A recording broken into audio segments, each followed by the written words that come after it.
Hello bankers. तो कैसे हैं आप लोग? I hope you are doing well. तो अगर आप जेआईबी एग्जाम की प्रिपरेशन कर रहे हो तो आज का सेशन आपके लिए काफ़ी ज़्यादा इंपॉर्टेंट रहने वाला है, क्योंकि इस सेशन के अंदर हम Indian economy Indian financial system के एक इंपॉर्टेंट टॉपिक इंश्योरेंस प्रोडक्ट्स के बारे में पढ़ने वाला है। तो इस सेशन को आपको शुरू से लेकर एंड तक ज़रूर देखना है और अपने फ्रेंड्स एंड कलीग साथ भी ज़रूर शेयर करना है, ताकि वो भी इस सेशन का बेनिफिट ले सके। अब फटाफट से बिना किसी देरी के आज के सेशन को स्टार्ट करते हैं।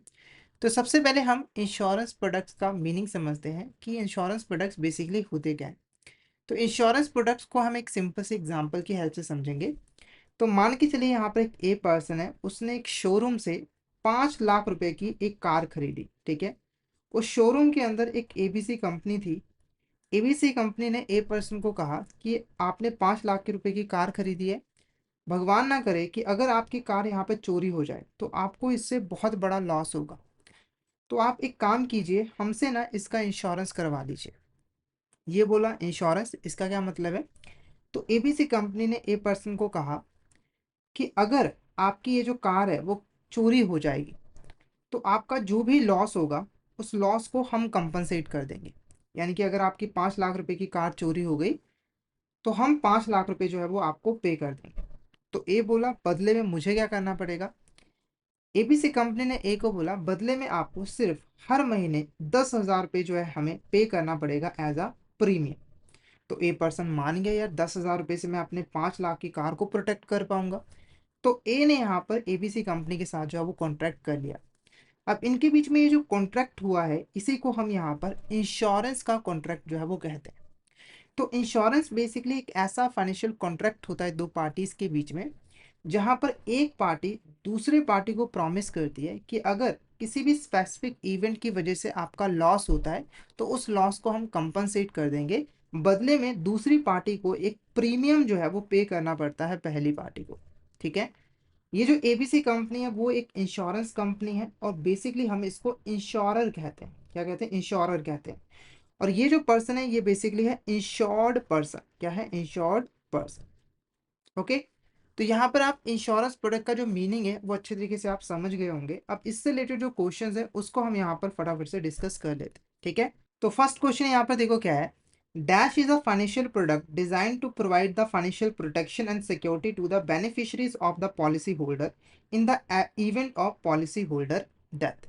तो इस क्वेश्चन का जो आंसर है वो है option B, life insurance is a correct answer. Life insurance के अंदर एक पर्सन अपनी लाइफ का इंश्योरेंस करवाता है, ताकि अगर बाई चांस पर्सन की डेथ हो जाती है तो उसकी फैमिली को एक लमसम अमाउंट जो है वो मिल जाए, जिससे उसकी फैमिली का जो गुजारा है वो अच्छे तरीके से चल पाए। जैसे एग्जाम्पल के मान के चले, एक ए पर्सन है, उसकी एक वाइफ है और यहाँ पर दो छोटे प्यारे बच्चे हैं। ठीक है। तो ए पर्सन ने सोचा कि अभी तो ये जिंदा है तो ये कमा रहा है और अपनी फैमिली को चला रहा है। बाई चांस अगर ए पर्सन की डेथ हो जाए तब उसकी फैमिली का क्या होगा? तो ये सोचकर ए पर्सन ने अपनी लाइफ का यहाँ पर इंश्योरेंस करवा लिया। लाइफ इंश्योरेंस के अंदर होता क्या है कि जो पर्सन है वो यहाँ पर रेगुलर बेसिस पे एक प्रीमियम जो है वो पे करता है इंश्योरेंस कंपनी को। और अगर पर्सन की डेथ हो जाती है तो जो इंश्योरेंस कंपनी होती है वो एक लमसम अमाउंट जो है वो पॉलिसी होल्डर के बेनिफिशियरी यानी कि उसकी फैमिली को दे देता है, ताकि उसकी फैमिली का गुजारा जो है वो अच्छे तरीके से चल पाए। ठीक है। तो इस क्वेश्चन का आंसर जो रहेगा वो लाइफ इंश्योरेंस रहेगा। अब बढ़ते हैं नेक्स्ट क्वेश्चन की तरफ। Which of this statement is not correct regarding the term life insurance? देखो, term life insurance basically life insurance की ही एक टाइप है। ठीक है। तो इसके रिगार्डिंग कौन सी स्टेटमेंट करेक्ट नहीं है? पहला देखो, protection for a limited number of years, बिल्कुल करेक्ट है। देखो, टर्म लाइफ इंश्योरेंस की खासियत क्या है कि यहाँ पर जो प्रोटेक्शन मिलती है वो एक लिमिटेड नंबर ऑफ ईयर्स के लिए मिलती है। जैसे कि एग्जाम्पल पे मान के चले, एक एक्स पर्सन है, उसने यहाँ पर लाइफ इंश्योरेंस करवाई है। कौन सी करवाई है? Term life insurance. ठीक है। और इंश्योरेंस कंपनी ने एक्स पर्सन को बोला है कि हम आपको ना 80 साल तक प्रोटेक्शन जो है वो प्रोवाइड करेंगे। यानी कि अगर आपकी जो एज है वो 80 साल जब तक नहीं होती है तब तक ही हम आपको प्रोटेक्शन जो है वो प्रोवाइड करेंगे। और अगर आपकी एज 80 साल से एक भी दिन ज़्यादा हो जाती है तो ये जो इंश्योरेंस पॉलिसी है वो टर्मिनेट हो जाएगी और आपको एक भी पैसा जो है वो नहीं मिलेगा, ना आपकी फैमिली को। तो ये जो लाइफ इंश्योरेंस है ये आपका टर्म लाइफ इंश्योरेंस जो है वो कहलाता है। ठीक है। और इस इंश्योरेंस पॉलिसी की खासियत क्या है कि ये नो मेच्योरिटी वैल्यू के साथ टर्मिनेट होता है। यानी कि अगर 80 साल तक की प्रोटेक्शन दी हुई है और अगर पॉलिसी होल्डर की एज 80 साल से अबव हो जाती है तो ये इंश्योरेंस पॉलिसी टर्मिनेट हो जाएगी और जीरो वैल्यू के साथ टर्मिनेट होगी। यानी कि आपको और आपकी फैमिली को एक भी रुपए जो है वो नहीं मिलेगा, आपने जितना भी प्रीमियम पे किया था वो आपका चला जाएगा। ठीक है। उसके बाद the face amount of policy is payable only if the insured death, ये भी करेक्ट है कि बेनिफिशियरी को जो पैसा है वो तभी मिलता है अगर पर्सन की डेथ हो जाती है। जैसे एक्स पर्सन ने अगर लाइफ इंश्योरेंस करवाई है तो एक्स पर्सन की अगर डेथ होगी तभी यहाँ पर इंश्योरेंस पॉलिसी का पैसा जो है उसके बेनिफिशियरी को मिलेगा। अगर इसकी डेथ नहीं होती है तो एक भी रुपए जो है वो नहीं मिलेगा। उसके बाद it is a insurance plan that offer the dual benefit of investment and life cover, तो ये गलत है, ये गलत है। ठीक है। इसमें आपको डुअल बेनिफिट नहीं मिलते हैं इन्वेस्टमेंट और लाइफ कवर के, इसमें सिर्फ आपको लाइफ कवर ही मिलता है। तो इस क्वेश्चन का जो करेक्ट आंसर रहेगा वो रहेगा option D is a correct answer. ठीक है।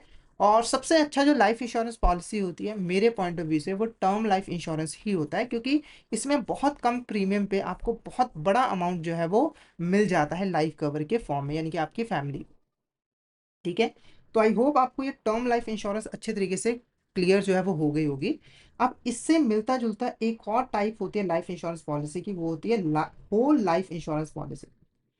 ये इंश्योरेंस पॉलिसी लगभग टर्म लाइफ इंश्योरेंस पॉलिसी के जैसा ही होता है, यानी कि यहाँ पर जो पैसा है वो इंश्योर्ड पर्सन की डेथ के ऊपर ही मिलता है। यानी कि इंश्योर्ड पर्सन खुद वो पैसा नहीं लेता, बल्कि इंश्योर्ड पर्सन की जब डेथ हो जाती है तो उसकी फैमिली को पैसा जो है वो मिल जाता है। पर डिफरेंस क्या है कि टर्म लाइफ इंश्योरेंस के अंदर आपको एक लिमिटेड नंबर ऑफ ईयर्स तक प्रोटेक्शन मिलती है, पर जो आपका होल लाइफ इंश्योरेंस पॉलिसी होता है ना उसके अंदर आपको पूरी जिंदगी के लिए प्रोटेक्शन मिलती है। यानी कि पॉलिसी होल्डर की जब भी डेथ होगी उसकी फैमिली को एक लमसम अमाउंट जो है वो मिल जाएगी। ठीक है। नेक्स्ट क्वेश्चन की अगर हम तरफ बढ़े, dash pay sum of money if the policy holder is still alive after an agreed period. ठीक है। तो इस क्वेश्चन का आंसर है वो एंडोमेंट इंश्योरेंस पॉलिसी। क्यों? क्योंकि देखो एंडोमेंट इंश्योरेंस पॉलिसी की खासियत ही यही है कि अगर पर्सन की डेथ जो है वो स्पेसिफाइड टाइम पीरियड के अंदर हो जाती है तो क्लेम उसकी फैमिली को मिल जाता है। पर अगर स्पेसिफाइड टाइम पीरियड के बाद भी पर्सन की डेथ नहीं होती है तो वो जो क्लेम होता है वो पर्सन खुद ले सकता है। एग्जाम्पल से समझाता हूँ, जैसे एक एक्स पर्सन था, उसने 80 साल तक की एज के लिए जो है वो इंश्योरेंस पॉलिसी करवाई थी। ठीक है। यानी कि जो टाइम पीरियड था वो था पर्सन की 80 साल की एज। अगर 80 साल के अंदर अंदर में एक्स पर्सन की डेथ हो जाती है, जैसे 60 साल की उम्र में अगर इसकी डेथ हो जाती है तो क्लेम जो है वो उसकी फैमिली को मिल जाएगा। पर अगर एक्स पर्सन 81 साल का हो जाता है तो उस केस में जो एक्स पर्सन है उसको ही क्लेम जो है वो मिल जाएगा। यानी कि ये जो इंश्योरेंस पॉलिसी है जब टर्मिनेट होती है तो जो पैसा है वो इंश्योर्ड पर्सन खुद जो है वो ले सकता है। इसीलिए ना इसके अंदर आपको डुअल बेनिफिट मिलते हैं, एक तो लाइफ कवर मिल जाता है, एक ना सेविंग का भी ऑप्शन मिल जाता है। पर इसकी एक लिमिटेशन भी है कि आपको प्रीमियम जो आप पे करते हो उसके कंपैरिजन में ज़्यादा कवर आपको जो है वो नहीं मिलता है। ठीक है। अगर आप टर्म लाइफ इंश्योरेंस या फिर होल लाइफ इंश्योरेंस पॉलिसी के साथ कंपेयर करो तो इन तीनों के बीच में जो बेसिक डिफरेंस है, ठीक है, तो ये जो दो पॉलिसीज हैं वो पॉलिसीज के अंदर क्लेम तभी मिलता है अगर पर्सन की डेथ हो जाती है, पर यहाँ पर क्या है कि पर्सन अगर जी भी जाता है, अलाइव भी रह जाता है, तब भी उसे क्लेम जो है वो मिल जाता है। नेक्स्ट क्वेश्चन की अगर हम बात करें, under which plan certain percentage of sum assured is returned to the insured person periodically as well as survival benefit। तो इस क्वेश्चन का जो आंसर है वो option D both A and B correct रहेगा। ये भी आपकी लाइफ इंश्योरेंस की ही एक टाइप है। इसका नाम है मनी बैक प्लान्स या फिर आपका कैश बैक प्लान्स। ठीक है। इसमें क्या होता है, तो अगर पर्सन सर्वाइव कर जाता है, ठीक है, तो उसको स्पेसिफाइड पीरियड के बाद तो क्लेम मिलता ही है, साथ के साथ बीच बीच में इसको कुछ कुछ पैसा मिलता रहता है। एग्जाम्पल समझाता हूँ, जैसे एक्स पर्सन है, उसने 80 साल तक की एज के लिए जो है वो इंश्योरेंस पॉलिसी करवाई है। ठीक है। पर इस इंश्योरेंस पॉलिसी के अंदर एक और क्लॉज है, एक इंपॉर्टेंट फीचर है कि जब ये 60 साल का हो जाएगा तब इसे 20% पैसा मिल जाएगा क्लेम का। जब ये 70 साल का होगा इसको 20% और मिल जाएगा, और बाकी का जो 60% है वो 80 साल के बाद मिलेगा। तो ये जो पॉलिसी है ये आपका मनी बैक प्लान या फिर कैश बैक प्लान है, क्योंकि यहाँ पर ना पीरियोडिक बेसिस पे पर्सन को एज अ सर्वाइवल बेनिफिट कुछ पैसा जो है वो मिलता रहता है। ठीक है। एंडोमेंट पॉलिसी के अंदर आपको एंड में पैसा मिलेगा, पर इसमें अंदर आपको बार बार मिलता रहता है। तो option D both A and B correct answer. तो ये आपकी बेसिकली यहाँ पर था लाइफ इंश्योरेंस और उसकी टाइप्स के बारे में। तो लाइफ इंश्योरेंस आप सभी को पता लग गया है कि इसके अंदर एक पर्सन अपनी लाइफ का इंश्योरेंस करवाता है ताकि अगर पर्सन की डेथ हो जाए तो उसकी फैमिली को एक लमसम अमाउंट मिल जाए। टाइप्स की बात करें तो इसके अंदर मेनली जो टाइप्स है वो है term life insurance, whole life insurance policy, और आपका एंडोमेंट इंश्योरेंस पॉलिसी, और मनी बैक प्लान्स और कैश बैक प्लान्स। ठीक है, तो ये 4 इंपॉर्टेंट टाइप्स थी।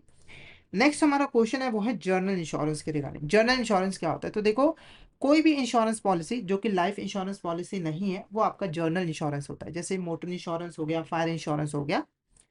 इसका मतलब हुआ कि आप इंश्योरेंस पॉलिसी को ब्रॉडली 2 कैटेगरीज में डिवाइड कर सकते हो, एक लाइफ इंश्योरेंस, एक जर्नल इंश्योरेंस। ठीक है, कौन सी स्टेटमेंट करेक्ट है? Motor insurance provides coverage of losses incurred due to damage to theft और थेफ्ट ऑफ अ व्हीकल। तो ये बिल्कुल यहाँ पर करेक्ट है। देखो, जो मैंने एग्जांपल आपको दी थी वो एक तरह का मोटर इंश्योरेंस था।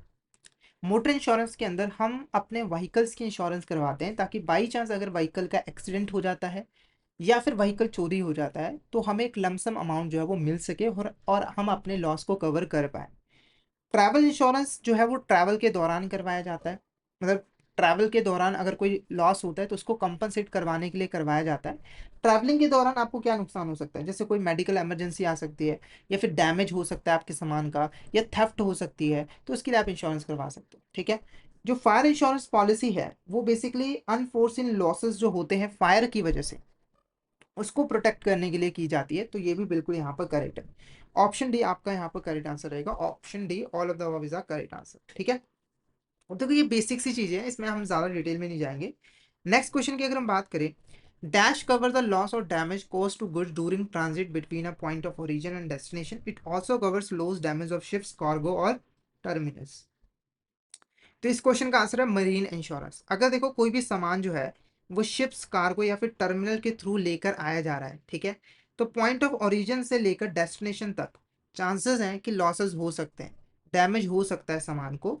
तो वो जो डैमेज है उससे जो लॉस होगा उसको कंपनसेट करवाने के लिए हम मरीन इंश्योरेंस जो है वो करवाते हैं। ठीक है, तो ऑप्शन ए आपका करेक्ट आंसर रहेगा। उसके बाद देखो, dash motor insurance provides both third party cover and own damage cover. देखो, आपकी जो मोटर इंश्योरेंस होती है वो 2 तरह की होती है। एक होता है थर्ड पार्टी इंश्योरेंस। क्या होता है? Third party insurance. और ये जो इंश्योरेंस होती है वो कंपलसरी होती है, ये आपको करवाना ही पड़ता है। देखो, जब आप सड़क पे जा रहे होते हो, रोड पे जा रहे होते हो, तो कई बार आपकी गलती की वजह से किसी दूसरे पर्सन का एक्सीडेंट हो जाता है और उसके व्हीकल को किसी भी तरह का लॉस हो जाता है।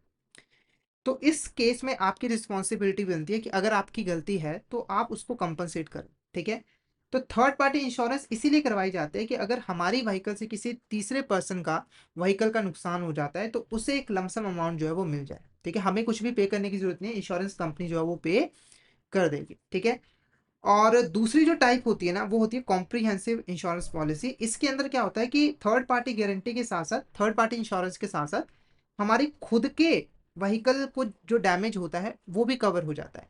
यानी कि अगर आपकी गलती की वजह से एक्सीडेंट हुआ, उसके व्हीकल को नुकसान हुआ, आपके व्हीकल को नुकसान हुआ, अगर आपने थर्ड पार्टी इंश्योरेंस लिया होगा सिर्फ इसका लॉस कवर होगा, आपको खुद पैसा लगाना पड़ेगा अपने डैमेज को ठीक करवाने के लिए। पर अगर आपने कॉम्प्रिहेंसिव इंश्योरेंस पॉलिसी ली है तो वहां पर जो आपका व्हीकल का जो डैमेज हुआ है उसको भी जो इंश्योरेंस कंपनी है वो यहाँ पर फुलफिल कर देगी। ओके, नेक्स्ट, अब यहाँ पर ना मोटर इंश्योरेंस एक्सक्लूजन्स भी होते हैं। मोटर इंश्योरेंस एक्सक्लूजन्स का मतलब यहाँ पर क्या है कि कुछ ऐसे इवेंट्स हैं जहां पर आपको इंश्योरेंस क्लेम नहीं मिलता है बावजूद कि आपके व्हीकल का एक्सीडेंट हुआ है। जैसे कि अगर आपके पास वैलिड ड्राइविंग लाइसेंस नहीं था और आप ड्राइव कर रहे थे, एक्सीडेंट कर दिया, तो आपको कोई क्लेम नहीं मिलता। अगर आप जो है लिकर या फिर ड्रग्स के इन्फ्लुएंस के अंदर गाड़ी को चला रहे थे और ठोक दिया आपने गाड़ी, तब भी नहीं मिलेगा। ठीक है, उसके बाद अगर जो एक्सीडेंट है वो जियोग्राफिकल लिमिट से बाहर हुई है, जैसे आपका व्हीकल सिर्फ पंजाब के अंदर ही अलाउ था पर आपने हरियाणा में ले गए और वहां पर ठोक दिया, एक्सीडेंट हो गया, तो यहाँ पर आपको नहीं मिलेगा क्लियर। उसके बाद अगर व्हीकल को किसी अनलॉफुल पर्पस के लिए यूज किया गया है तब एक्सीडेंट हुआ है या फिर चोरी हुआ है, तब भी नहीं मिलेगा। तो option D is the correct answer. ये सारे के सारे आपके मोटर इंश्योरेंस एक्सक्लूजन है। ठीक है, नेक्स्ट, उसके बाद जो IRDAI है यानी कि insurance regulatory development authority of India, उसका जो माइक्रो इंश्योरेंस रेगुलेशन 2005 है उसने माइक्रो इंश्योरेंस पॉलिसी को डिफाइन किया है। माइक्रो इंश्योरेंस पॉलिसी एक जर्नल या फिर लाइफ इंश्योरेंस पॉलिसी हो सकती है, पर उसका जो सम एश्योर्ड है वो 50,000 रुपये से कम जो है वो होना चाहिए। ये जो माइक्रो इंश्योरेंस पॉलिसी है वो उन लोगों के लिए लेकर आई गई थी जो कि नॉर्मल इंश्योरेंस पॉलिसी को अफोर्ड नहीं कर पाते हैं। ठीक है, तो ध्यान में रखना है कि 50,000 रुपये से कम अगर इंश्योरेंस की वैल्यू सम एश्योर्ड होगा, क्लेम होगा, तभी वो आपकी माइक्रो इंश्योरेंस पॉलिसी के अंडर जो है वो आएगी। ठीक है, नेक्स्ट क्वेश्चन की बात करते हैं। Dash is a life insurance scheme offering 1 year renewable term life cover for death due to any reason. The scheme provides a death benefit of 2 lakh and annual premium is 436. It is open to individual aged 18 to 50 who have saving bank account in the participating bank or post offices. ठीक है, तो इसका जो correct answer है वो है यहाँ पर प्रधानमंत्री जीवन ज्योति बीमा योजना इज अ करेक्ट आंसर। ठीक है, तो ये बेसिकली एक गवर्नमेंट की लाइफ इंश्योरेंस स्कीम है जिसके अंदर आपको 1 साल तक का लाइफ कवर जो है वो मिलता है। यानी कि अगर कोई पर्सन प्रधानमंत्री जीवन ज्योति बीमा योजना के अंदर एनरोल करता है तो उसे 1 साल तक का यहाँ पर लाइफ कवर जो है मिलता है। यानी कि 1 साल के अंदर अगर उसके उस पर्सन की डेथ हो जाती है तो 2 लाख रुपए उसकी फैमिली को यहाँ पर जो है वो मिल जाते हैं। ठीक है, ध्यान में रखना है कि ये जो इंश्योरेंस पॉलिसी होती है वो सिर्फ 1 साल के लिए वैलिड होती है, उसके बाद आपको इसको फिर से रिन्यू जो है वो करवाना पड़ता है। प्रीमियम की अगर हम बात करें तो वो बहुत ही कम है, आपको एनुअली सिर्फ 436 रुपये जो है वो प्रीमियम पे करने पड़ते हैं। यानी कि 436 पे करके आपको 2 लाख रुपए का कवर जो है मिल जाता है। और ये जो स्कीम है वो इंडिविजुअल्स के लिए अवेलेबल है जिनकी एज 18 से लेकर 50 साल तक की है। ठीक है, और उनके पास एक सेविंग बैंक अकाउंट जो है वो होना चाहिए क्योंकि जो प्रीमियम है वो इस अकाउंट से ऑटोमेटिकली जो है वो डिडक्ट होता है। तो ऑप्शन है प्रधानमंत्री जीवन ज्योति बीमा योजना इज अ करेक्ट आंसर। ठीक है, तो अगर मैं कंक्लूड करूं तो प्रधानमंत्री जीवन ज्योति बीमा योजना एक तरह का लाइफ इंश्योरेंस पॉलिसी है जो कि गवर्नमेंट ऑफर करती है इंडिविजुअल्स को जिनकी एज 18 से लेकर 50 साल तक की है। और इसके अंदर उनको 436 रुपये का एनुअल प्रीमियम पे करना पड़ता है और उनको 2 लाख रुपए तक का लाइफ कवर जो है वो मिलता है। किसी भी रीजन की वजह से डेथ हो जाए 2 लाख रुपए उसकी फैमिली को मिलते ही मिलते हैं। तो ऑप्शन ए आपका करेक्ट आंसर रहेगा। नेक्स्ट क्वेश्चन की अगर हम बात करें, प्रधानमंत्री सुरक्षा बीमा योजना is a government back accident insurance scheme in India. It provides a 1 year accidental death and disability cover renewable annually for small premium. The annual premium is, ठीक है, सबसे पहले प्रधानमंत्री सुरक्षा बीमा योजना ये एक government back accident insurance scheme है, यानी कि ये जनरल इंश्योरेंस स्कीम है जिसके अंदर अगर कोई पर्सन एनरोल करता है तो उसे 2 लाख रुपए तक का कवर मिल जाता है। यानी कि अगर पर्सन की एक्सीडेंट की वजह से डेथ हो जाती है तो 2 लाख रुपए मिलेंगे उसके बेनिफिशरीज को। अगर जो आपका पर्सन है वो एक्सीडेंट की वजह से पूरी तरीके से विकलांग हो जाता है, हैंडीकैप्ड हो जाता है, तब भी उसे 2 लाख रुपए मिलेंगे। अगर पार्शियल तौर पर विकलांग होता है यानी कि पार्शियल डिसेबिलिटी होती है तो उस केस में उसे 1 लाख रुपए तक का यहाँ पर क्लेम जो है वो मिल जाएगा।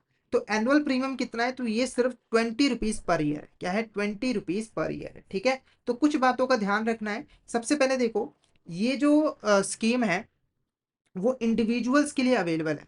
इंडिविजुअल्स के लिए अवेलेबल है, किन के लिए, 18 से लेकर 70 साल तक की एज जिनकी है उनके लिए अवेलेबल है। ठीक है, और ये सिर्फ 1 साल के लिए ही वैलिड होता है, इसको आपको दोबारा से रिन्यू करवाना होता है। 2 क्लेम मिलते हैं, एक डेथ होने पर 2 लाख, फुल डिसेबिलिटी के ऊपर 2 लाख, पर अगर पार्शियल डिसेबिलिटी होती है सिर्फ 1 लाख रुपए का क्लेम जो है वो मिलता है। ठीक है, नेक्स्ट क्वेश्चन की अगर हम बात करें, Dash principles state that insurer and insured both must be transparent and disclose all essential information required before signing up on insurance policy. ठीक है, तो अब यहाँ पर हम जो क्वेश्चंस करेंगे ना वो बेसिकली रिलेटेड है फंडामेंटल्स प्रिंसिपल्स ऑफ इंश्योरेंस। ठीक है, जब भी इंश्योरेंस का कॉन्ट्रैक्ट किया जाता है तो वहां पर कुछ फंडामेंटल प्रिंसिपल्स को फॉलो किया जाता है ताकि इंश्योरेंस कॉन्ट्रैक्ट को अच्छे तरीके से किया जा सके और एग्जीक्यूट किया जा सके। ठीक है, तो उन्हीं प्रिंसिपल में से एक इंपॉर्टेंट प्रिंसिपल होता है principle of utmost good faith. Principal of utmost good faith, ये जो प्रिंसिपल है वो कहता है कि जब भी कोई इंश्योरेंस कॉन्ट्रैक्ट किया जाएगा ना तो जो इंश्योरर है और जो इंश्योर्ड पर्सन है उन दोनों को एक दूसरे के प्रति वफादार होना है और जितनी भी इंपॉर्टेंट डिटेल्स हैं वो एक दूसरे को डिस्क्लोज करनी है। जैसे एग्जांपल के लिए मान के चलिए कि एक ए पर्सन है और यहाँ पर एबीसी कंपनी। ठीक है, ए पर्सन अपना हेल्थ इंश्योरेंस करवा रही है एबीसी कंपनी के पास। दोनों पार्टीज की रिस्पॉन्सिबिलिटी बनती है कि इंश्योरेंस पॉलिसी से रिलेटेड जितनी भी इंपॉर्टेंट डिटेल्स हैं वो एक दूसरे को डिस्क्लोज करे, शेयर करे ताकि फ्यूचर में जाकर कोई भी डिस्प्यूट ना आए। जैसे कि इसकी रिस्पॉन्सिबिलिटी बनती है कि अगर इसका कोई भी हेल्थ इशू है, इसे कोई भी बीमारी है तो उसके बारे में वो एबीसी कंपनी को बताए। और एबीसी कंपनी की रिस्पॉन्सिबिलिटी बनती है कि वो एक अच्छी तरीके से बता दे कि आपको किस किस केसेस के अंदर जो है वो क्लेम मिलेगा और किन किन केसेस के अंदर क्लेम नहीं मिलेगा। और अगर ये दोनों पार्टीज में से कोई सिंगल पार्टी भी ऐसा नहीं करती है तो यहाँ पर ये जो कॉन्ट्रैक्ट है वो इनवैलिड हो जाता है। यानी कि अगर इसने डिस्क्लोज नहीं किया तो ये क्लेम देने से मना कर देगा, और अगर इसने यहाँ पर कोई फैक्ट छुपाया था, तो ये भी इसके ऊपर जो है वो केस कर सकती है। तो ऑप्शन है principle of utmost good faith आपका करेक्ट आंसर जो है वो रहेगा। और ध्यान में रखना है कि ये जो इसेंशियल इंफॉर्मेशन है इसको इंश्योरेंस पॉलिसी को साइन करने से पहले डिस्क्लोज करना जरूरी है। तो ऑप्शन है principle of utmost good faith आपका करेक्ट आंसर रहेगा। नेक्स्ट क्वेश्चन की बात करते हैं। The principle of insurable interest states that an individual और entity must have a financial stake in the insured asset or person for the insurance policy to be valid. Insurable interest means, देखो ये जो principal of insurable interest है ना, ये बताता है कि कोई भी पर्सन किसी भी एसेट या फिर किसी भी पर्सन का इंश्योरेंस तभी करवा सकता है अगर उसका अच्छा खासा फाइनेंशियल स्टॉक हो इंश्योर्ड एसेट और पर्सन के अंदर। क्वेश्चन पूछ रहा है कि ये जो इंश्योरेबल इंटरेस्ट है इसका क्या मतलब है, ठीक है। ऑप्शन ए कह रहा है policy holder must receive additional benefits from the insured event occurring, या फिर policy holder must stand a suffer a financial loss if insured event occur, या फिर the insurer must pay higher premium for high risk individuals, या फिर policy holder can insure any asset without any financial connection. तो option B is a correct. Insurable interest का मतलब है कि policy holder का कोई ना कोई फाइनेंशियल स्टेक होना चाहिए इंश्योर्ड एसेट और पर्सन के अंदर, यानी कि अगर इंश्योर्ड इवेंट अकर हो जाए तो उसकी वजह से जो आपका पॉलिसी होल्डर है उसको किसी ना किसी तरह का फाइनेंशियल लॉस होना जरूरी है। जैसे कि एक ए पर्सन है, उसने यहाँ पर एक कार खरीदी है, ठीक है। तो अगर ये जो कार है वो चोरी हो जाएगी तो इसे 5 लाख रुपए का यहाँ पर नुकसान हो जाएगा। यानी कि ए पर्सन का इस एसेट के अंदर अच्छा खासा इंश्योरेबल इंटरेस्ट है, यानी कि ये इस एसेट का अच्छे तरीके से इंश्योरेंस करवा सकता है, इसके पास राइट है। पर मान के चलिए कि यहाँ पर एक बी पर्सन है, उसने यहाँ पर एक कार खरीदी है, ठीक है। और जो ए पर्सन है वो इसका इंश्योरेंस करवाना चाहता है, तो क्या ये करवा सकता है? नहीं करवा सकता, क्योंकि इसका कोई फाइनेंशियल स्टेक है ही नहीं, इंश्योरेबल इंटरेस्ट है ही नहीं इस प्रॉपर्टी के अंदर। क्योंकि अगर एक कार चोरी भी हो जाएगी तो बी का लॉस होगा ना, ए का तो कोई लॉस नहीं होगा। ऐसे ही लाइफ इंश्योरेंस के केस में अगर एक ए पर्सन है, उसका उसके एक फैमिली मेंबर है, जैसे मान के चलिए कि एक यहाँ पर एक हस्बैंड है, ठीक है, और यहाँ पर एक वाइफ है, ठीक है। तो हस्बैंड वाइफ के लाइफ का इंश्योरेंस करवा सकता है, क्योंकि यहाँ पर इंश्योरेबल इंटरेस्ट है, क्योंकि अगर इसकी वाइफ की डेथ हो जाती है तो हस्बैंड को कोई ना कोई फाइनेंशियल लॉस होगा। इसका ऑपोजिट भी हो सकता है कि वाइफ जो है हस्बैंड का भी लाइफ इंश्योरेंस करवा सकती है, ठीक है। तो ये प्रिंसिपल कहता है कि इंश्योरेबल इंटरेस्ट होना कंपलसरी, अगर ऐसा नहीं होता है तो हम इंश्योरेंस जो है वो नहीं करवा सकते। सिंपल भाषा में आपको कहता हूँ कि आप किसी और के एसेट या फिर किसी और पर्सन के लाइफ इंश्योरेंस नहीं करवा सकते, ठीक है। आप सिर्फ अपने एसेट का लाइफ इंश्योरेंस करवा सकते हो, या फिर आप अपने फैमिली मेंबर का लाइफ इंश्योरेंस जो है वो करवा सकते हो। क्लियर है आपको? यहाँ तक कोई भी डाउट हो तो आप चैट बॉक्स में मैसेज करके जो है वो पूछ सकते हो। तो इस क्वेश्चन का जो करेक्ट आंसर रहेगा वो रहेगा option B is are correct answer, क्योंकि इंश्योरेबल इंटरेस्ट का मतलब है कि अगर इंश्योर्ड इवेंट अकर होगा तो पॉलिसी होल्डर को एक फाइनेंशियल लॉस जो है वो सफर करना पड़ेगा। तो option B is a correct answer. Next question की बात करते हैं।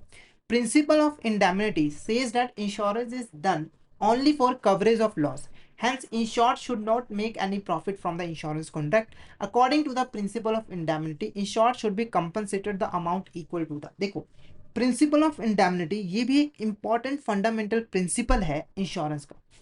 प्रिंसिपल ऑफ इंडेमनिटी कहता है कि ये जो इंश्योरेंस का कॉन्ट्रैक्ट है ना, सिर्फ ये लॉस को कंपनसेट करने के लिए किया जाना चाहिए, ना कि प्रॉफिट कमाने के लिए, ठीक है। जैसे एग्जाम्पल के मान के चले ए पर्सन है, उसने यहाँ पर एक कार खरीदी है, ठीक है, 5 लाख रुपए की कार है, और इसने यहाँ पर इसकी इंश्योरेंस जो है वो करवा ली, ठीक है। अब ये जो इंश्योरेंस पॉलिसी है वो सिर्फ और सिर्फ लॉस को कवर करने के लिए यूज की जाएगी। जैसे अगर मान के चले इसके कार का एक्सीडेंट हो गया, 3 लाख रुपए का यहाँ पर लॉस हुआ है, ठीक है। तो जो इंश्योरेंस कंपनी है ना वो सिर्फ 3 लाख रुपए जो है वो ए पर्सन को पे करेगी, यानी कि सिर्फ इसका लॉस कवर करेगी।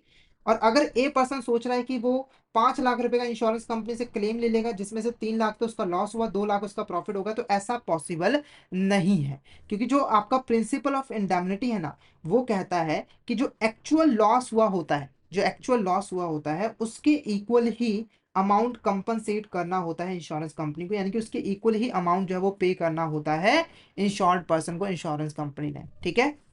हालांकि सम इंश्योर्ड से ज्यादा नहीं होना चाहिए। जैसे अगर 5 लाख का कार है तो 5 लाख से अगर 5 लाख तो वैसे ज्यादा लॉस हो ही नहीं सकता है, ठीक है। तो एक्चुअल लॉस के इक्वल जो है यहाँ पर कंपनसेट किया जाएगा, ठीक है। तो आई होप आपको यहाँ पर इंपॉर्टेंट प्रिंसिपल्स और इंपॉर्टेंट टाइप्स जो है वो अच्छे तरीके से क्लियर हो गए होंगे। अगर कोई डाउट आता है तो आप चैट बॉक्स में मैसेज करके पूछ सकते हो। क्लियर हो गया है तो एक बार मैसेज करके जरूर बता दीजिएगा। और अगर आप अच्छे तरीके से Indian economy, Indian financial system की प्रिपरेशन करना चाहते हो तो आप हमारे कोर्सेज में एनरोल कर सकते हो, जहां पर हम आपको प्रोवाइड करवाते हैं क्वेश्चन वीडियोस जो कि हमारे हिंदी और इंग्लिश लैंग्वेज के मिक्स में अवेलेबल होते हैं। इसी के साथ हम आपको mock test, mega mock test भी प्रोवाइड करते हैं, और ये जो हमारी लाइव क्लास होती है वो आपको रिकॉर्डेड फॉर्म में भी मिल जाती है। तो अगर आप अच्छे तरीके से Indian economy, Indian financial system की प्रिपरेशन करना चाहते हो तो फटाफट से हमारे कोर्स में एनरोल कर लीजिए। हमारे जो कोर्सेज हैं वो इजीली एक्सेसिबल है, आपको हमारे ऐप जो है वो ऐप स्टोर, प्ले स्टोर दोनों ही जगहों पे मिल जाएंगे। आपको जस्ट टाइप करना है लर्निंग सेशन आईपीएफ एग्जाम्स, और इन ऐप के थ्रू आप हमारे कोर्सेज में एनरोल कर सकते हो। और इन ऐप के थ्रू हमारे पास एक वेबसाइट भी है iabf.info, उसके थ्रू भी आप हमारे कोर्सेज में एनरोल कर सकते हो। अभी हमारे कोर्सेज के ऊपर काफ़ी ज़्यादा डिस्काउंट ऑफर चल रहे हैं, और अगर आपको उन ऑफर्स के बारे में जानना है तो आप हमारे व्हाट्सएप ग्रुप को ज्वाइन कर लीजिए, जिसका नंबर है 8360944207। और यहाँ पर आपको कोर्स से रिलेटेड सारी डिटेल्स, डिस्काउंट से रिलेटेड सारी डिटेल्स मिल जाएंगी। तो आपकी कोई भी क्वेरी हो तो इस व्हाट्सएप चैनल पर हमें मैसेज जो है वो कर दीजिएगा, ठीक है। और हमारे टेलीग्राम चैनल को भी जरूर ज्वाइन कर लीजिएगा, क्योंकि हम इसमें एग्जाम से रिलेटेड, क्लासेस रिलेटेड जितने भी इंपॉर्टेंट अपडेट्स हैं वो डालते रहते हैं। और अगर आपको भी किसी भी तरह की क्वेरी होती है तो आप इस चैनल पे मैसेज कर सकते हैं। तो फटाफट से हमारे टेलीग्राम चैनल को ज्वाइन कर लीजिए, ताकि कोई इंपॉर्टेंट अपडेट आपसे मिस ना हो जाए। इसका लिंक आपको वीडियो के डिस्क्रिप्शन बॉक्स में मिल जाएगा। अब बढ़ते हैं यहाँ पर नेक्स्ट टॉपिक की तरफ। नेक्स्ट नेक्स्ट क्वेश्चन क्या है? Principle of subrogation allows the insurer to step into shoes of insured. Subrogation allow, सबसे पहले ये प्रिंसिपल ऑफ सब्रोगेशन है क्या, इसको यहाँ पे थोड़ा एग्जांपल की हेल्प से समझेंगे। तो मान के चलिए यहाँ पर एक ए पर्सन है, उसने एक कार खरीदी है 5 लाख रुपए की, ठीक है। और यहाँ पे एक बी पर्सन है, उसने भी एक कार खरीदी है 5 लाख रुपए की, ठीक है। दोनों सड़क पे जा रहे थे, बी की गलती की वजह से इसकी कार का एक्सीडेंट हो गया। ध्यान में रखना है, गलती किसकी है? बी का। और बी की गलती है तो ए के पास पूरा राइट है कि बी से वो अपना सारा लॉस जो है वो कवर करे। मान के चलिए जो लॉस है वो 3 लाख रुपए का था, ठीक है। पर क्या हुआ था कि ए पर्सन ने एबीसी कंपनी के पास इंश्योरेंस करवाई हुई थी अपने कार की, तो इसे बी से उलझने की जरूरत ही नहीं है। ये पहुंचा इंश्योरेंस कंपनी के पास और बोला कि मेरा 3 लाख का लॉस हुआ है, आप इसको कवर कर दीजिए। इंश्योरेंस कंपनी ने भी कवर कर दिया, उसको करना ही था क्योंकि इंश्योरेंस पॉलिसी करवाई थी, ठीक है। अब जैसे ही इंश्योरेंस कंपनी जो है वो क्लेम पे करेगी इंश्योर्ड पर्सन को, तो इंश्योर्ड पर्सन के जो भी राइट्स थे बी के खिलाफ वो चले जाएंगे इंश्योरेंस कंपनी के पास। यानी कि अब जो इंश्योरेंस कंपनी है वो यहाँ पर बी से सारा का सारा जो लॉस है वो कवर करेगी, रिकवर करेगी। यानी कि 3 लाख रुपए का जो भी लॉस हुआ है वो बी से लेगी, इसके खिलाफ कोर्ट केस वगैरह जो है वो कर सकती है। और इसी को हम सबरो प्रिंसिपल ऑफ सबरोगेशन कहते हैं। तो यहाँ पर हो क्या रहा है कि इसके जो जूते हैं उसके अंदर इसके पैर जो है वो चले गए हैं। यानी कि अब ये मतलब नहीं है कि सच्ची में जूतों में पैर गया, नहीं।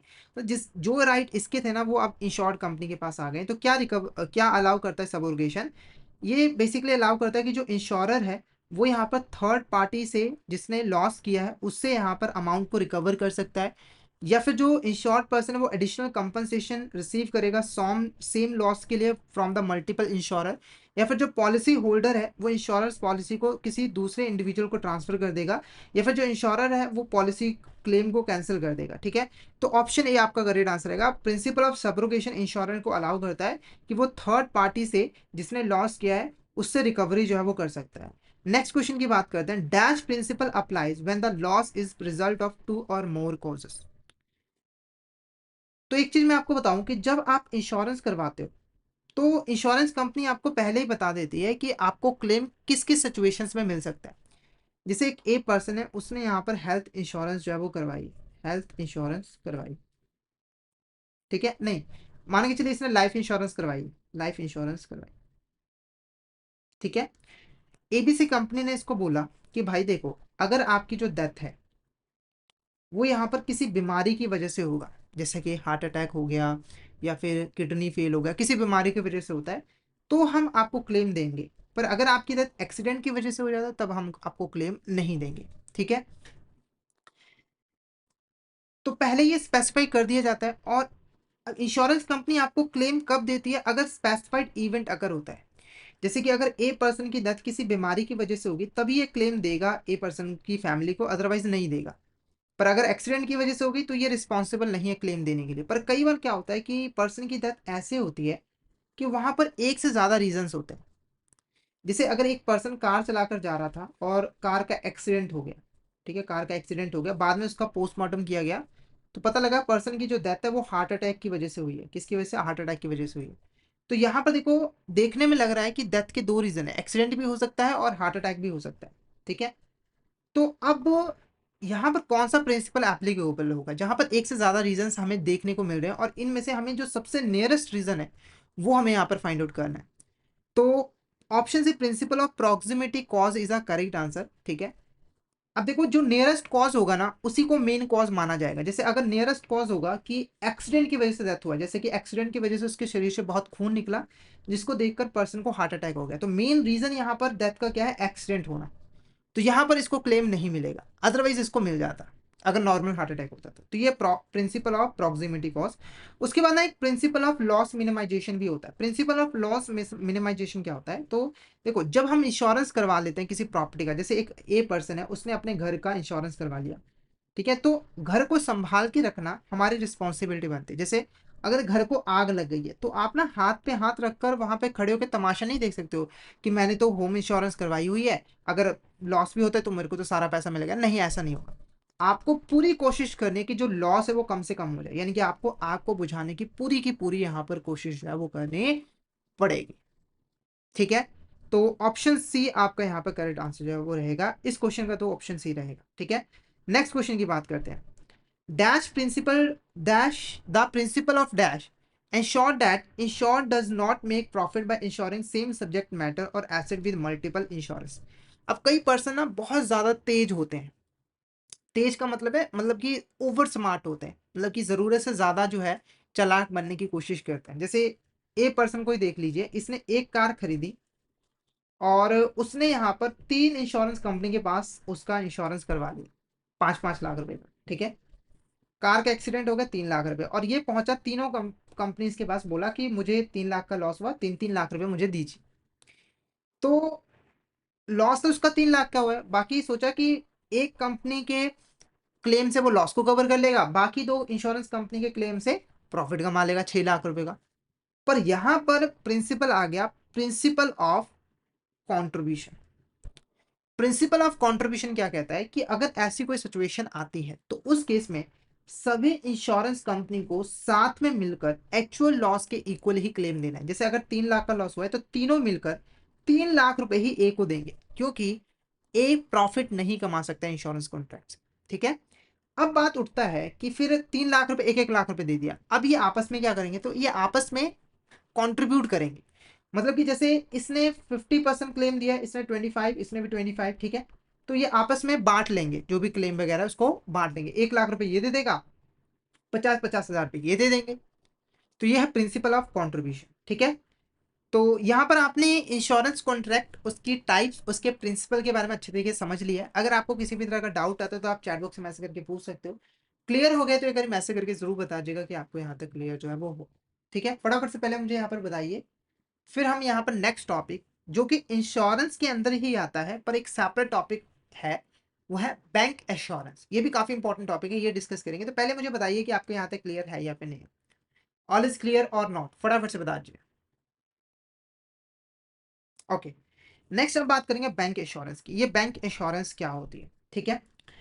तो अगर मैं सिंपल लैंग्वेज में आपको बताऊं कि बैंक एश्योरेंस एक ऐसी अरेंजमेंट होती है बैंक और इंश्योरेंस कंपनी के बीच में, कि एक बैंक जो है वो इंश्योरेंस कंपनी के इंश्योरेंस पॉलिसी को अपने कस्टमर को सेल करती है और बदले में एक कमीशन जो है वो चार्ज करती है इंश्योरेंस कंपनी से।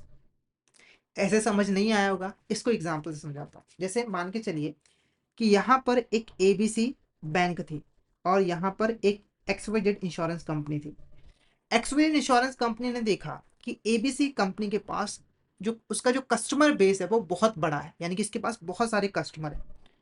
तो एक्सवाइजेड इंश्योरेंस कंपनी ने एबीसी बैंक को बोला कि भाई देखो, आपके पास बहुत सारे कस्टमर हैं, वो ऑलरेडी आपके पास आते हैं बैंकिंग प्रोडक्ट और सर्विसेज लेने के लिए, जैसे सेविंग अकाउंट, लोन अकाउंट, है ना। तो एक काम कीजिए ना, जब भी कोई कस्टमर आपके पास आए तो आप अपने प्रोडक्ट तो सेल करिए, साथ के साथ ना हमारी ये जो इंश्योरेंस पॉलिसी है वो भी सेल कर दिए। कर दीजिए, क्योंकि देखो एक पर्सन को इंश्योरेंस पॉलिसी भी जो चाहिए होता है, इससे आपका भी बेनिफिट हो, मेरा भी बेनिफिट हो। मेरी यहाँ पर इंश्योरेंस पॉलिसी सेल हो जाएंगी, मेरी सेल्स बढ़ेंगी, रेवेन्यू बढ़ेगा, और बदले में मैं हम आपको एक कमीशन जो है वो पे कर देगा। आप जितनी ज़्यादा इंश्योरेंस पॉलिसी को सेल करोगे उतने ज़्यादा आपका भी रेवेन्यू होगा, इनकम होगी। साथ ही साथ आपके कस्टमर भी खुश हो जाएंगे कि एक ही जगह पर उन्हें सारी फाइनेंशियल सर्विसेज जो है वो मिल पा रही है। तो एबीसी बैंक बोला उसका तो फायदा ही फायदा है, तो उन्होंने यहाँ पर कॉन्ट्रैक्ट कर लिया, और इस कॉन्ट्रैक्ट के अंदर वो एक्सपीरियंस बैंक के जितने भी इंश्योरेंस पॉलिसी है उसको अपने कस्टमर को सेल करने लगा। तो ये जो अरेंजमेंट है इनके बीच में, इसको ही हम बैंक एश्योरेंस कहते हैं। क्या कहते हैं? बैंक एश्योरेंस जो है वो कहते हैं। ठीक है, तो पहला क्वेश्चन देखो, विच of this statement is correct regarding the bank assurance? कौन सी स्टेटमेंट यहाँ पर करेक्ट है? तो देखो, अगर कोई भी बैंक यहाँ पर इंश्योरेंस बिजनेस अंडरटेक करना चाहती है इस अरेंजमेंट के अंदर, तो उसे आरबीआई से पहले अप्रूवल लेना पड़ेगा, बिल्कुल, क्योंकि ये जो इंश्योरेंस बिजनेस है ना वो पैरा बैंकिंग एक्टिविटीज के अंदर आता है, और reserve bank of India para banking activities को कंट्रोल भी करता है, रेगुलेट भी करता है, इसलिए उसकी अप्रूवल जरूरी है। उसके बाद जो बैंक है वो इंश्योरेंस बिजनेस कर सकता है बस एक एजेंट के तौर पर, बिना किसी रिस्क पार्टिसिपेशन के, फी बेसिस के ऊपर। ये भी बिल्कुल करेक्ट है। यानी कि बैंक जब एजेंट है वो, तब वो कोई भी रिस्क नहीं लेगा, रिस्क सारा का सारा इंश्योरेंस कंपनी का होगा, और बैंक को सिर्फ एक फीस जो है वो मिल जाएगी। उसके बाद अगर बैंक यहाँ पर रिस्क पार्टिसिपेशन के साथ इंश्योरेंस बिजनेस करना चाहता है, तो वो ज्वाइंट वेंचर कंपनी के थ्रू कर सकता है, या फिर वो खुद की इंश्योरेंस सब्सिडरी ओपन कर सकता है। तो ये सारी की सारी स्टेटमेंट्स यहाँ पर बिल्कुल करेक्ट है, तो ऑप्शन डी आपका करेक्ट आंसर है। उसके बाद देखो, what is the primary goal of bank assurance for bank? तो बैंक के लिए अगर अगर हम बैंक की बात करें तो उसका प्राइमरी गोल क्या है बैंक एश्योरेंस के केस में? पहला देखो क्या है, कि कस्टमर बेस को इंक्रीज करना, बिल्कुल बिल्कुल करेक्ट। देखो, पहले जो कस्टमर थे वो सिर्फ यहाँ पर बैंकिंग प्रोडक्ट और सर्विसेज खरीदते थे, पर कुछ ऐसे कस्टमर थे जिनको इंश्योरेंस पॉलिसी भी चाहिए थी। तो उनको जब पता लगा कि बैंक इंश्योरेंस पॉलिसी सेल कर रहा है, तो वो भी बैंक के कस्टमर जो है वो बन गए, क्योंकि उन्होंने इंश्योरेंस पॉलिसी खरीदा, जिससे बैंक का जो कस्टमर बेस है वो इंक्रीज हो गया। उसके बाद रेवेन्यू स्ट्रीम को डिवर्सिफाई करना, ये भी एक गोल होता है, क्योंकि बैंक अपने जो प्रोडक्ट और सर्विसेज है उससे एक लिमिटेड इनकम कमाता है, तो ये एक सोर्स ऑफ इनकम जो है वो क्रिएट कर पाता है बैंक। ठीक है, और अलग से भी इनकम जो है वो कमा पाता है। साथ के साथ में वो अपने कस्टमर को वन स्टॉप शॉप ऑफर कर पाता है पूरे के पूरे फाइनेंशियल सर्विसेज के लिए। तो option D all of the above is the correct answer. Next हमारा जो इंपॉर्टेंट क्वेश्चन है वो है models of bank assurance include. तो बैंक एश्योरेंस के जो मॉडल्स हैं वो कौन कौन से हैं? तो मेनली यहाँ पर तीन इंपॉर्टेंट मॉडल हैं: corporate agency model, referrer business, joint venture model, और बैंकिंग इंश्योरेंस मॉडल जो है वो नहीं है। तो ऑप्शन डी आपका यहाँ पर करेक्ट आंसर का। तो ये तीन इंपॉर्टेंट यहाँ पर बैंक इंश्योरेंस मॉडल है जो कि बैंक यहाँ पर फॉलो करते हैं जब भी वो बैंक इंश्योरेंस अरेंजमेंट के अंदर इंश्योरेंस पॉलिसी को सेल करते हैं। ठीक है, अब इन तीनों मॉडल को एक एक करके हम यहाँ पर क्वेश्चंस की हेल्प से जो है वो समझेंगे। फिलहाल के लिए आपको समझना है कि ये तीन इंपॉर्टेंट बैंक एश्योरेंस मॉडल है जिनको इंडिया के अंदर फॉलो किया जाता है। ठीक है, नेक्स्ट क्वेश्चन की बात करते हैं, विच of this statement is correct regarding the corporate agency model? सबसे पहले ये कॉर्पोरेट एजेंसी मॉडल क्या है, इसको यहाँ पर थोड़ा सा हम समझते हैं। देखो, कॉर्पोरेट एजेंसी मॉडल के अंदर बैंक जो है वो एक एजेंट के तौर पर काम करता है। किसका एजेंट? इंश्योरेंस कंपनी का। यानी कि बैंक जो है वो इंश्योरेंस कंपनी का एजेंट बनकर इंश्योरेंस कंपनी की जो पॉलिसीज है वो अपने कस्टमर को जो है वो सेल करता है। जैसे एग्जाम्पल तो मान के चलिए कि बैंक का यहाँ पर कैशियर है। ठीक है, तो जो कैशियर है उसके पास जब भी कोई कस्टमर आता है तो वो वहाँ पर इंश्योरेंस पॉलिसी भी उस कस्टमर को ऑफर करता है और सेल करता है, बदले में उसको एक कमीशन मिलता है, बैंक को एक कमीशन मिलता है। तो ये आपका कॉर्पोरेट एजेंसी मॉडल जो है वो कहलाएगा। ठीक है, मीनिंग आप समझ चुके हैं कौन सी स्टेटमेंट करेक्ट है। इस मॉडल के अंदर बैंक एक कॉर्पोरेट एजेंट के तौर पर काम करता है इंश्योरेंस कंपनी के बिहाफ पर, बिल्कुल करेक्ट है। बैंक जो है यहाँ पर इंश्योरेंस प्रोडक्ट को प्रमोट भी करता है, सेल भी करता है। ठीक है, तो ये भी बिल्कुल करेक्ट है। बैंक यहाँ पर जो भी काम करता है, जो भी सेल वगैरह करता है इंश्योरेंस पॉलिसी को, उसके ऊपर कमीशन अर्न करता है, फी अर्न करता है। तो ये भी बिल्कुल करेक्ट है। तो option D all of the above is the correct answer. ये सभी स्टेटमेंट जो है वो बिल्कुल करेक्ट है regarding the corporate agency model. तो ऑप्शन डी आपका करेक्ट आंसर जो है वो रहेगा। नेक्स्ट क्वेश्चन की बात करते हैं, in the referral model of bank insurance what is the primary role of bank staff? तो ये जो रेफरल मॉडल है बैंक इंश्योरेंस का, उसके अंदर जो बैंक स्टाफ है उसका प्राइमरी रोल क्या होता है? सबसे पहले रेफरल मॉडल है क्या, इसको थोड़ा सा यहाँ पे समझ लीजिए। देखो, रेफरल मॉडल के अंदर बैंक का काम सिर्फ रेफर करना होता है। यानी कि बैंक डायरेक्टली इंश्योरेंस पॉलिसी को सेल नहीं करता, बल्कि सिर्फ वो कस्टमर को रेफर कर देता है कि हमारी बैंक के अंदर इंश्योरेंस कंपनी का एक एम्प्लॉय बैठा है, आप उसके पास जाइए और वो आपको अच्छी से अच्छी इंश्योरेंस पॉलिसी जो है वो देगा, जो कि आपको काफ़ी हेल्प करेगी आपके फाइनेंशियल मैनेजमेंट के अंदर। ठीक है, तो ये आपका रेफरल मॉडल होता है। और यहाँ पर बैंक का जो रोल होता है वो सिर्फ इतना होता है कि वो एक इंटरमीडियरी के तौर पर काम करेगा और कस्टमर को इंश्योरेंस कंपनी के एम्प्लॉय के साथ कनेक्ट करेगा, ताकि इंश्योरेंस कंपनी का एम्प्लॉय कस्टमर को इंश्योरेंस पॉलिसी सेल कर सके। इसको अगर एग्जाम्पल के साथ समझाना चाहूँ, मान के चलिए एक एबीसी बैंक है, एक्सपेडिट इंश्योरेंस कंपनी है। तो एक्सपेडिट इंश्योरेंस कंपनी ने एबीसी बैंक को बोला कि आप ना अपने बैंक के अंदर एक डेस्क जो है वो खाली करवाइए, वहां पर हमारा एम्प्लॉय बैठेगा और जब भी कोई कस्टमर आपके पास आए तो इस कस्टमर को इस एम्प्लॉय के पास भेज देना, और वो जो है इंश्योरेंस पॉलिसी के बारे में सारी इन्फॉर्मेशन प्रोवाइड करने के बाद उसे सेल कर देगा, बदले में आपको एक फीस मिल जाएगी। तो ये जो मॉडल है वो आपका रेफरल मॉडल जो है वो कहलाएगा। तो कौन सी रोल को स्पेसिफाई कर रहा है, sell insurance product directly to customer, ये गलत है, ये रोल नहीं होता है बैंक का। इंश्योरेंस पॉलिसी को डिजाइन करना कस्टमर के लिए, ये भी रोल नहीं होता है। उसके बाद जो क्लेम सेटलमेंट है उसको हैंडल करना, ये भी रोल बैंक का नहीं होता है।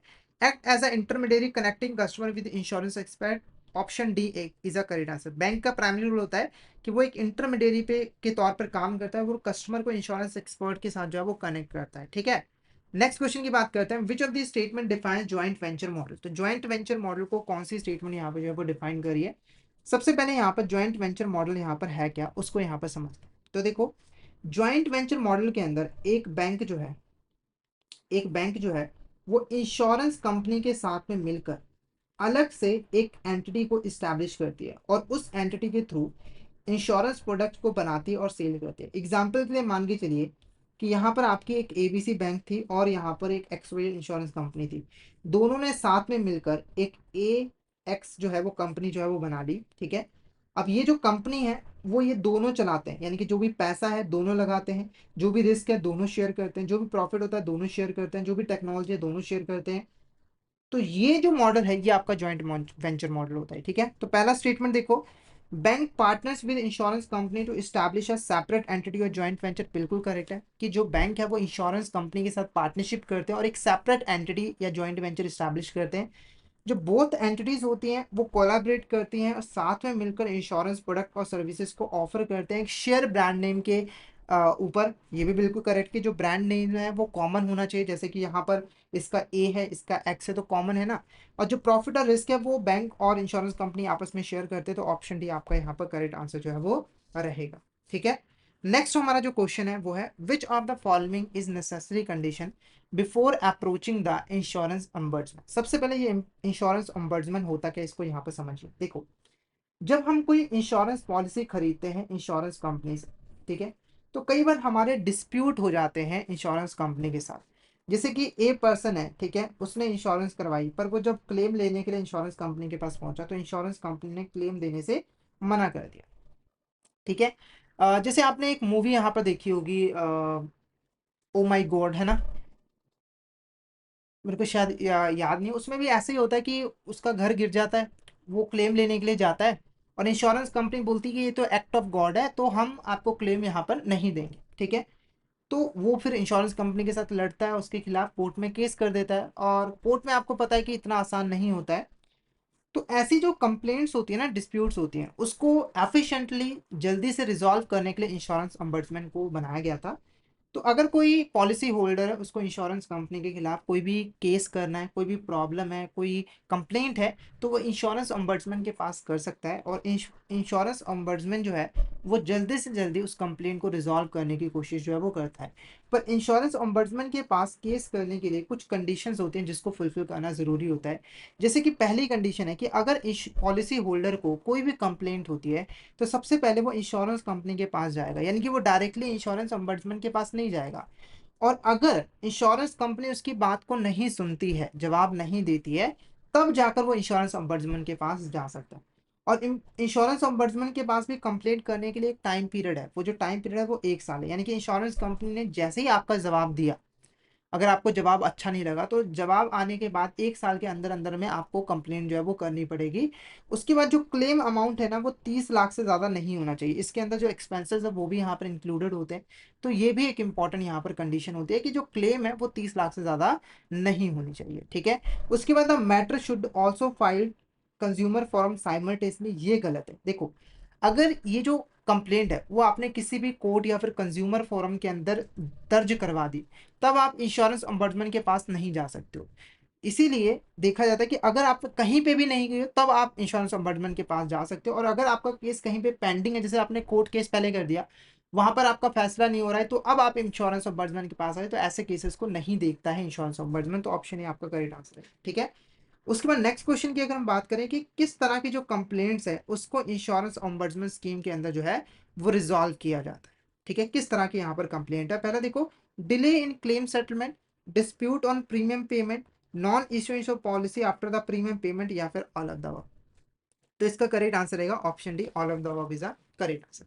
अगर आपका क्लेम जो है वो डिले हो रहा है, जैसे अगर मान के चलिए कि जो ए पर्सन है उसने कार का इंश्योरेंस करवाया, ठीक है, कार का एक्सीडेंट हो गया, वो क्लेम लेने के लिए गया और इंश्योरेंस कंपनी उसको क्लेम दे ही नहीं दी है, बहुत ज्यादा यहाँ पे जो है वो डिले कर रही है, मना भी नहीं कर रही है पर क्लेम दे भी नहीं रही है, डिले करती जा रही है, करती जा रही है, करती जा रही है। तो एक स्पेसिफाइड टाइम पीरियड के बाद अगर डिले हो जाता है, वो स्पेसिफाइड टाइम पीरियड जो है वो दिया गया है इंश्योरेंस रेगुलेटरी डेवलपमेंट अथॉरिटी के अंदर, तो आप यहाँ पर क्लेम कंप्लेंट कर सकते हैं इंश्योरेंस ombudsman के पास, और इंश्योरेंस ombudsman आपकी कंप्लेंट को सुनेगा, ठीक है, और सॉल्व भी करेगा। उसके बाद अगर प्रीमियम पेमेंट से रिलेटेड कोई भी डिस्प्यूट हो जाता है, जैसे कि अगर आपने बोला था कि प्रीमियम 10,000 पे करना था पर वो हमसे 20,000 रुपये मांग रहे, यानी कि जब पॉलिसी हमने ली थी तब बोला था कि 10,000 प्रीमियम आपको पे करना पड़ेगा, पर अब क्या है वो हमसे 20,000 प्रीमियम मांग रहे हैं, तो भी आप कंप्लेन कर सकते हो। उसके बाद अगर आपने प्रीमियम पेमेंट कर दी है और आपको जो इंश्योरेंस पॉलिसी है वो इश्यू नहीं की जा रही है, तब भी आप यहाँ पर कंप्लेंट जो है वो कर सकते हो और आपकी कंप्लेंट को सुना जाएगा, ठीक है। उसके बाद अगर आपके क्लेम को मना कर देती है इंश्योरेंस कंपनी, चाहे वो पार्शली है चाहे फुली है, तब भी आप कंप्लेंट जो है वो कर सकते हो। तो इस क्वेश्चन का जो करेक्ट आंसर है वो है ऑप्शन डी, ऑप्शन डी आपका करेक्ट आंसर जो है वो रहेगा, ठीक है। क्लियर है आपको यहाँ तक? एक बार मुझे चैट बॉक्स में बता दीजिए, और कोई भी डाउट आता है तो आप चैट बॉक्स में ऐसे करके पूछ सकते हो। तो यहाँ पर आज का जो हमारा टॉपिक था इंश्योरेंस प्रोडक्ट्स, वो यहाँ पर हमारा जो है वो ओवर होता है। तो आई होप आज का सेशन आपको अच्छा लगा होगा। अगर आज का सेशन आपको अच्छा लगा तो सेशन को लाइक कर देना, हमारे चैनल को सब्सक्राइब कर देना और शेयर जरूर कर देना अपने फ्रेंड्स के साथ, कलीग्स के साथ, ताकि वो भी इस सेशन का बेनिफिट जो है वो ले सके, ठीक है। इसी के साथ मैं बता दूं कि ये हमारी आईएफएस की न्यू सीरीज है, जहाँ पर हम आईएफएस के इंपॉर्टेंट चैप्टर के इंपॉर्टेंट टॉपिक्स को उठाते हैं, फिर उससे रिलेटेड इंपॉर्टेंट क्वेश्चंस को डिस्कस करते हैं, ताकि आप जो है आईएफएस की प्रिपरेशन कम टाइम में कर सको, क्योंकि आप एग्जाम को बहुत ही कम टाइम रह गया है, ठीक है। तो अगर हम शुरू शुरू से सिलेबस को कवर करेंगे तो काफ़ी टाइम लग जाएगा, इसीलिए हमने इंपॉर्टेंट चैप्टर्स को उठाया, इंपॉर्टेंट टॉपिक्स को उठाया है, ताकि आपके जितने भी इंपॉर्टेंट टॉपिक्स हैं वो जल्दी से जल्दी कवर हो जाए और आप एग्जाम को फर्स्ट अटेम्प्ट में क्लियर कर लो। तो अगर आपको आईएफएस को अच्छी तरीके से प्रिपेयर करना है, फर्स्ट अटेम्प्ट में क्लियर करना है, तो आपको रेगुलर बेसिस पे इन क्लासेस को ज्वाइन करना है। हमारी ऑलरेडी काफ़ी वीडियोस हो चुकी है, वो वीडियोस हमारे यूट्यूब चैनल के ऊपर पड़ी हैं, फ्री ऑफ कॉस्ट आपको मिल जाएंगी। आपको सिर्फ जाना है हमारे यूट्यूब चैनल के ऊपर, वीडियो सेक्शन के अंदर जाना है और उसको आपको हमारी वीडियोस जो है वो मिल जाएंगी, ठीक है।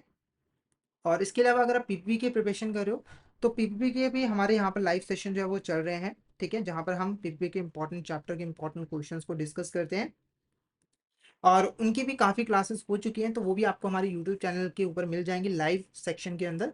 तो जाकर उन वीडियोस को भी ज़रूर देख लेना, और लाइव सेशन को अगर ज्वाइन करना चाहते हो तो आप 6:45 को ज्वाइन कर सकते हो शाम को, और छुट्टी वाले दिन 12 बजे जो है वो ज्वाइन कर सकते हो, ठीक है। और कोर्स को तो ज़रूर ज्वाइन कर लेना, क्योंकि देखो ये क्लासेस तो आपकी हेल्प करेंगी, पर अगर आपको 100% श्योरिटी चाहिए कि आपको कोर्स एग्जाम को क्लियर करना है, तो आपको हमारा कोर्स जो है वो खरीदना होगा, क्योंकि कोर्स के अंदर आपको सारा सिलेबस कॉन्सेप्चुअल वीडियोस की फॉर्म में मिल जाता है, प्रैक्टिस के लिए mock test, mega mock test मिल जाते हैं।